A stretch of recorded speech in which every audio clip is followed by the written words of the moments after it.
Hwn yw diolchgar, y Gwahanglwyf diolchgar. Hwn yw Iesu. Heio! Mab Duw a gwaredwr y byd. Gwnaeth Iesu lawer o bethau rhyfeddol tra roedd ar y ddaear. Ma' wir! Un diwrnod, pan oedd yn teithio i Jerusalem ac yn mynd trwy bentref, daeth 10 dyn gwahanglwyfus ato.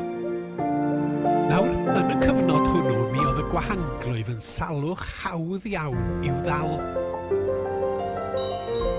Oherwydd hyn, mi oedd pobl oedd yn dioddef yn cael ei gyrru allan o lle oedden nhw'n byw. Mi oedden nhw'n cael ei galw'n aflan a doedd pobl ddim isio bod yn ei ymyl nhw.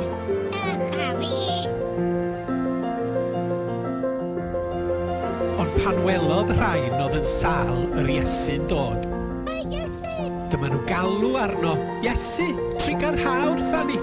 A dyma Iesu'n dweud wrthyn nhw, ewch i ddangos eich hunan i'r offeiriad. Ac wrth iddyn nhw fynd, dyma nhw'n cael iachau o'r Gwahanglwyf. Pan welodd un o'r dynion ei fod yn iach, aeth nôl at Iesu a gweiddi, "O, clod i Dduw!" Diolchodd i'r Iesu am yr hyn roedd wedi wneud. Gofynodd Iesu, nes i ddim iachau 10 dyn? Ble mae'r 9 arall? Dim ond un sydd wedi dod yn ôl i roi gogoniant i Dduw, sef y Samariad yma.